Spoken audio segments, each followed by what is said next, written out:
In this video tutorial, we learn how to convert fractional numbers to percentage. Now, here we have three fractional numbers, 1/3, 5/4, and 2/40. We know that percentage or percent means per 100. Okay, per 100. So clearly, we have to make the denominators as 100. In that case, we can calculate the number that will be in the numerator, that will be out of 100. So per 100 will give us percentage. In this first one, it is 1/3. Okay. If we write an equivalent fraction of this one having percentage, having the denominator as 100, then that will serve a purpose. But since 3 is not a factor of 100, right? We cannot completely divide 100 by 3. So in that case, what you will do? 1/3 times 100/100. And why we are doing this? Because we want our denominator, we want the denominator as 100. And since 3 is not a proper divisor of 100, that is 3 is not a factor of 100, therefore in order to get the denominator as 100, we do this, and this is what 100/100 means what? 1 only. It means 1/3 times 1 only. So it gives us back 1/3. So we can write it as this, and this is equivalent fraction, the concept of equivalent fraction. From here, you simply multiply this 100 with 1 and this 3 as this one times 1/100, right? Very simple calculation.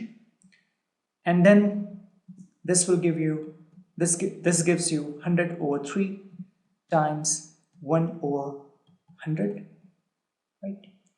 And if you divide this 100 by 3, what you get? You get 33.33 and so on. So we take 33.33 times 1/100.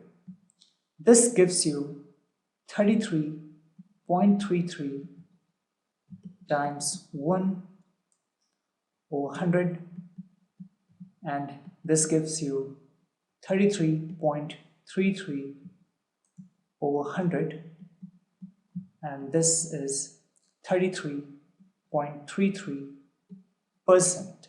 Why? Because 33.33/100 is what? Per 100. So this fraction is, the denominator of this fraction is 100. It means that it is satisfying this condition, that is per 100. Therefore this number, the numerator, represents what? The percentage. 33.33 is a percentage that represents this fraction. What about this 5/4? So in case of 5/4, we have to write an equivalent fraction such that the denominator is 100. Clearly, 100 is completely divisible by 4. 4 is a factor of 100.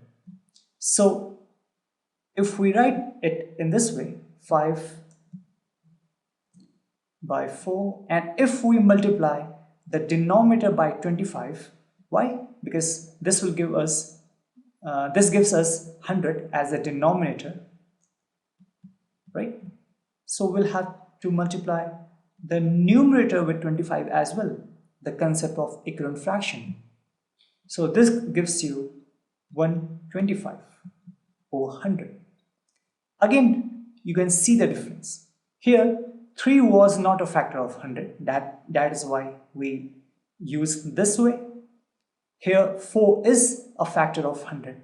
So we can straight multiply 4 with 25 so that we can get 100 as a denominator. This is 125/100, and this represents what? 125%. Why? Because we talk about per 100 when we are calculating percentage. Similarly for this one, In this case, you have 2 over 40, and this 2 over 40 can be written as what? It can, if we simplify it further, this is 1 over 20, right? 1 over 20 if you simplify this fraction.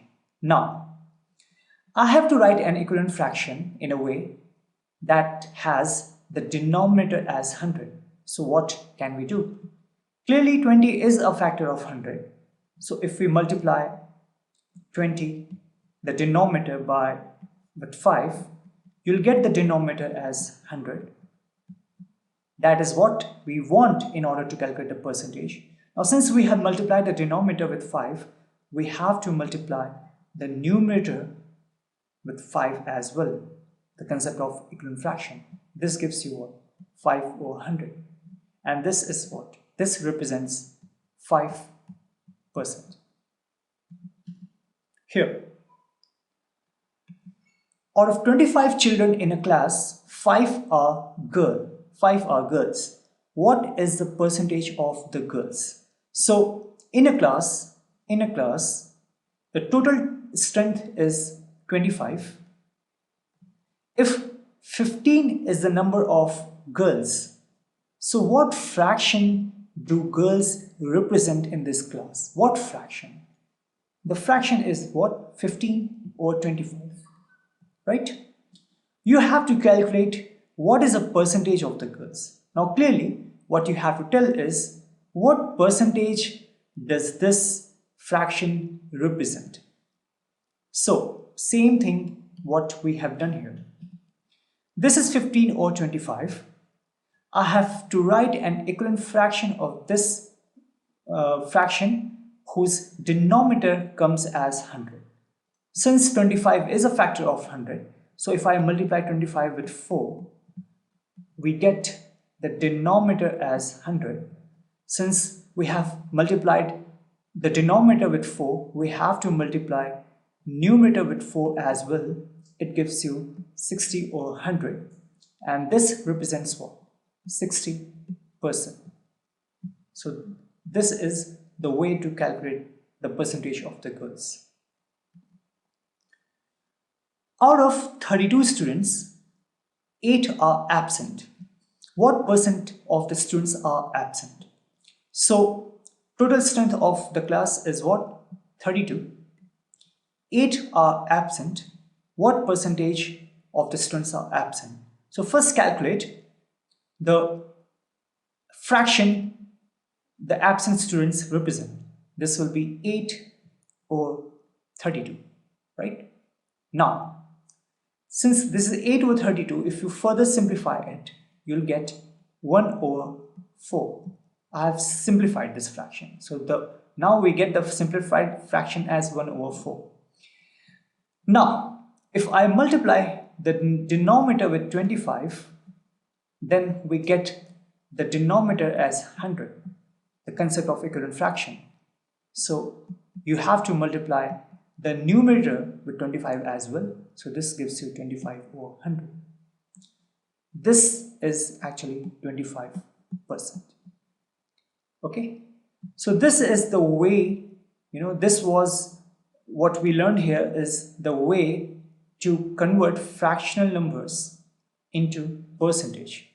This one and this one were the word problems, and in this problem we had straight fractional numbers given to us.